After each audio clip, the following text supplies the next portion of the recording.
how do we deal with self-image?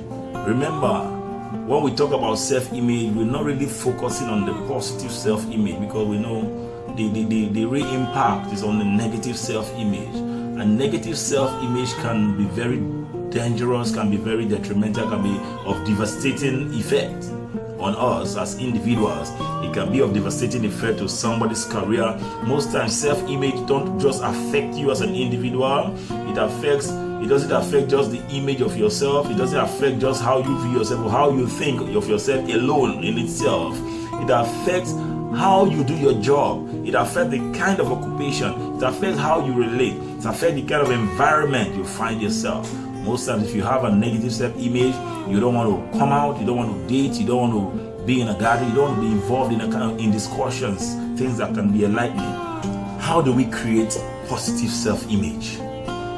Self-image is not permanently fixed, and that is a fact. It is a process. There are things in you that you have to live with. There are things in you that are not entirely in the good side. You may not look too handsome or too pretty. There is nothing you can do about it. You may not look very tall, or you may be short, you may be fat, you may be skinny, you may be slim. There are some things that you may not be able to change. But everything in you is a process. Part of our self-image is dynamic and is always changing, is evolving. We can learn to develop healthier and more accurate views of ourselves. Very, very important. And this tends to challenge those distortions that we find and that we see of ourselves in the mirror. This distortion, remember, sometimes it might be reflections of what people want us to see or reflections of the people around us. Self-image change is a process occurring over a lifetime. A healthy self-image starts with learning to accept and to love yourself. It also means that you most times want to be accepted and loved by others. Now, there are specific steps to take in trying to restore or create a positive self-image. 1, make a list of the positive qualities in you. What are those things that you know you have in you that are positive? Are you a friendly person? Are you intelligent? Are you smart? Are you handsome? Are you beautiful? Are you a very hardworking person? Are you respectful? Those are things that sometimes look at those things and begin to build on them. Make, when you make this list, ask significant questions. If you have a partner like a husband or a boyfriend or somebody that is close to you, a good friend, sometimes ask them to describe your positive qualities. In case you don't know, ask them to help describe. That can give you an insight to what your positive qualities are, so that you can make a list and build and develop them. Take a self-image inventory. Most times I am very self-critical. I take time to evaluate myself. I take time to evaluate my day. And I use that to study and to check where I have been off and where I have done well, so that next time I have to make some corrections. Define personal goals and objectives, and make sure that those personal goals and objectives are achievable. They are measurable. Don't try to don't go beyond what you can handle. Identify and explore the impacts of the childhood labors, those labors that have been placed on you by parents, by friends, by siblings. Identify them and look for a way to turn them around. Develop your strength. Always work towards your strength. Never try to impress. Always work towards your strength. Learn to love yourself. Nobody can love you more than you love yourself. Bible says love your neighbor as yourself. Love your neighbor as yourself. What does that mean? You have to love yourself first before you can show love to your neighbor. You can't give what you don't have. If you don't have love for yourself, you can't give somebody else love. If you don't have respect for yourself, you can't give someone respect. If you don't cherish yourself, you can't cherish somebody else. If you don't cherish your qualities, you can't cherish another person's qualities. Give positive affirmation. Always say positive things about yourself. In Trinidad, you ask somebody, how are you doing? And they'll tell you, good for now. There is nothing like good for now. it's like setting up yourself for something bad to happen the next minute. I feel it is preferable to say, I am good, I am fabulous, I am great, I am highly favored, I am blessed. Oh, we thank God for good things. Oh, we're expecting great things. Always give it a close boundary. Never open. Bible says, give no room to the devil. Never ever give any room to the devil. Your mentality will affect the way it impacts on you. Very, very critical. Remember that you are unique. There is no other you. You are your only you, or you are the only you. So always try to say wonderful things about yourself. Show love to yourself. When people are saying bad and negative things, see the positive of you. Never allow what people say to affect you.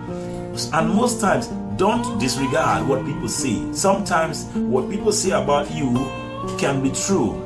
They are not to make you feel bad and inadequate, but they may be a stepping stone to correcting some of the negative things in you. People say things to you when they are happy, when they are angry. It doesn't matter, but try to look inward. Don't be in denial. Never be in denial. Go back, take an inventory. Look back. Are those things real? Are they true? Or was it because the person was angry? Was it because they were just happy, or they just so maybe intoxicated, they drunk, or what? No.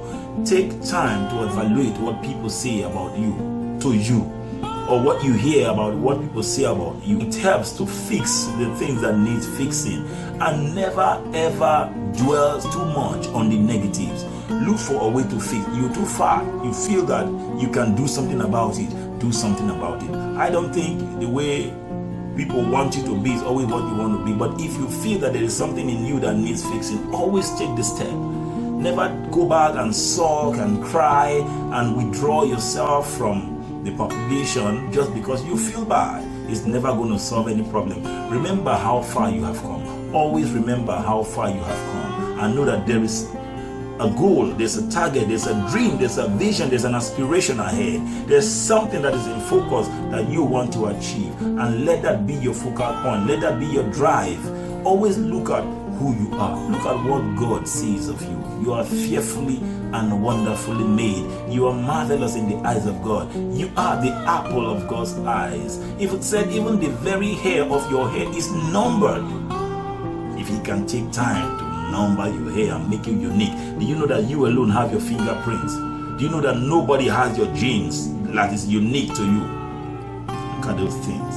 It means that you are special. It means that you are wonderful. Never ever let what people say of you affect who you are. Never let people define you. You have to define what you really want of yourself. Stop comparing yourself with others. Sometimes you have friends that have things that you don't have. Stop comparing. Sometimes somebody is friendly to another friend of yours. Stop comparing. Sometimes somebody says good of another person in your presence. You start to ask, but you never said that about me. And you feel bad, not just because you're saying it. It affects you in that moment. And you go back home feeling unloved. You feel rejected. You feel downcast. It is not good. Most of the times, trying to compare with some other persons is injurious, will be injurious, and it's not something, it's not a place you want to be. Changing your negative body image or self-image, it's not just about losing weight or adding weight, being taller than the way you really are, or just smelling good. It's not just about that. It means changing how you think, how you feel, how you react to your body, how you react to what people say to you. Weight management, weight loss programs, surgery, exercises, they all will alter your body. They will alter your body. But does it alter the way you think? And that is the most critical part of self-image. Body image. Does surgery, does exercise, does a weight loss program, liposuction and the rest of them, gastric bypass, does it alter the way you think? Yes, it does alter how you look. It does alter the physical view of people about you. But in the real sense, does it alter what your view is of yourself? Think. Does it? I can give you some Bible verses, could give you a list of books that you can read that can help to improve your self-image. Like The Power of Positive Thinking by Norman Vincent Peale, Maximizing Your Potential by Myles Munroe, The Purpose-Driven Life by Rick Warren. Some Bible verses include Philippians chapter 4 verse 13, Jeremiah chapter 17 verse 8, John chapter 4 verse 18, Psalms 139 verse 13 to 15, Ephesians chapter 2 verse 10, Philippians chapter 1 verse 16. So there's a book on why you think the way you do.